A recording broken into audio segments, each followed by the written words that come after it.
makes me want to have a bowl. And we go to the Olympics. We're in the Olympics, guys. The gold medalist and the US soccer women's national team star Megan Rapinoe was speaking up for cannabis use for Olympians and elite athletes alike. And she was pretty much giving WADA a hard time for their stance on drugs. But Megan Rapinoe, who is, as I said here, the US soccer women's national team star, for the first time in the Olympic 125-year modern history, elite athletes are being open about their use of cannabis products to prepare them for the world's biggest stage in sports. And it says there, leading the charge is the Olympic gold medalist and US soccer women's national team star Megan Rapinoe, who incorporated CBD into her training routine using products from Mendi, which is a company founded by her sister, Rachel, and also Brett Schwager. Here's a picture of Megan herself. And then this picture here is Megan and her sister Rachel, who is the founder of that company that I just mentioned there, Mendi. Mendi's founder started the company to create a brand of hemp-derived cannabidiol products that provide athletes with natural wellness solutions to help them recover better and perform at their best. And while Mendi has assembled a team of top athletes and brand ambassadors, the company hopes to tap into a market of consumers looking for a more natural approach to health and wellness. And Rachel Rapinoe said that we believe there is a movement and a flood of people wanting healthier alternative to medications. They don't want what we typically have been prescribed in this country, whether it's over-the-counter meds, prescription opiates, sleeping pills, or various tools to help with stress and anxiety. So we want to give people the healthiest option to stay on top of their game longer, specifically positioned with athletes. And Megan Rapinoe and Mendi's team of, outside of Megan Rapinoe, the team of athlete ambassadors heading to the Summer Olympics kicking off in Tokyo this week includes the hurdler Devon Allen, softball outfielder Hayley McClaney, and a WNBA champion and four-time Olympic gold medalist Sue Bird, who are all engaged to be, Sue Bird is engaged to be married to Megan and will serve as the flag bearer at the Friday's Olympic opening ceremony, which is today. But while the athletes have been using CBD leading up to competition, they will not be able to bring with them to Japan the gummies and topical sticks that they've been relying on for relief from stress and strain of competing and training. Given the regulatory environment that makes taking products made from cannabis across international borders risky, and Japan's strict anti-cannabis laws, it's safer to leave their CBD regimen at home.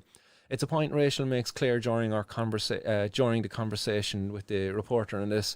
Rachel says that during her tenure as a professional soccer player, she was often prescribed powerful drugs, including opiates, to help her manage the pain from the many injuries she's endured. Unfortunately, effective natural remedies were not available, a fact that didn't sit well with her. She says that I come from a long history of drug addiction in my family, particularly heroin and opiates. So I have an interesting emotional relationship with drugs. And with the change in WADA policy that allows athletes to take advantage of the benefits of CBD, Megan says that she has been using a variety of CBD formulations that help her stay on top of her game. She says CBD has become part of my all-natural recovery system that I use throughout the day to help with pain and inflammation, stabilise my mood and get better sleep. Instead of taking Advil or other pain management meds, I've almost exclusively substituted with Mendi CBD products. And I'd imagine these are full spectrum, or I wonder if they are after being scrubbed of THC for athletes. I should really find that one out. Megan Rapinoe says that I use them right after training, pop in a gummy or a gel capsule for pain and to calm me down, then another gummy in the afternoon to relax, then the nighttime tincture right before bed for better sleep. It truly is a part of my entire day.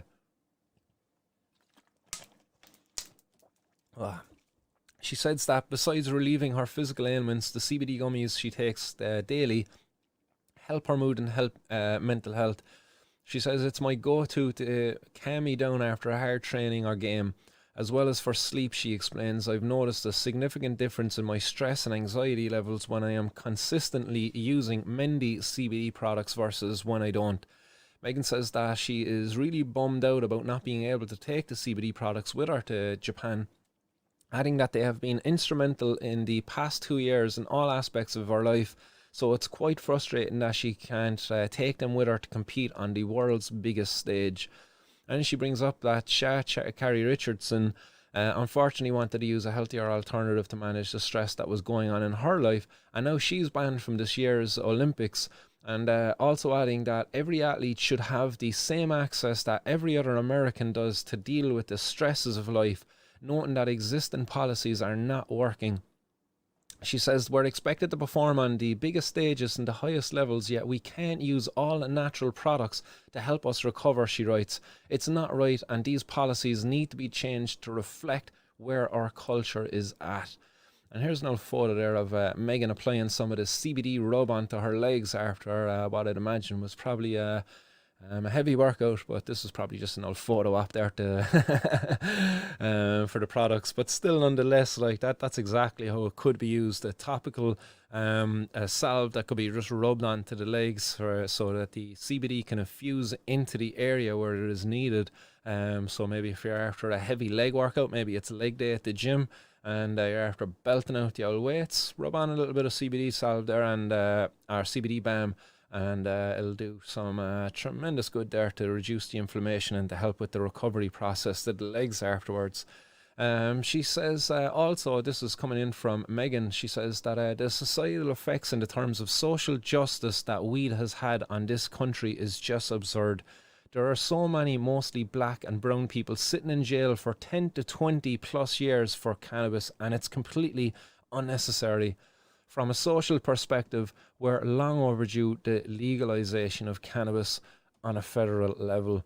And that is coming, fingers crossed, that is coming in America, that the cannabis will be legalized on a federal level, as, was it, I can't think of his name, Schumer. He's after putting forward that bill there for the federal legalization of cannabis, or the federal decriminalization of cannabis. So happy days. It's great to hear more athletes speaking up about the use of cannabis, and for also speaking against the prohibition of cannabis too, and highlighting some of the flaws in the policies in how they were applied. In that, like in America, you can see straight up like how racist the misuse of drugs was over there in the application of the law. Was it like if you're a black person, you're like nearly 12 times more likely to be arrested for drugs, and if you're a Mexican, you're like 8 times more likely than a white person. Fucking backwards, like, and that's if you end up in front of a judge. So if you end up in front of a judge, you're 12 times more likely to be sent to prison than a white person, and if you're a Mexican, you're 8 times more likely. Racist. Need I say no more? If you support prohibition, then you support racism. Sorry, but not sorry. You're racist. Prohibitionists are racist. Yes, say it loud, say it proud. Prohibitionists are racist. It makes me want to have a bowl.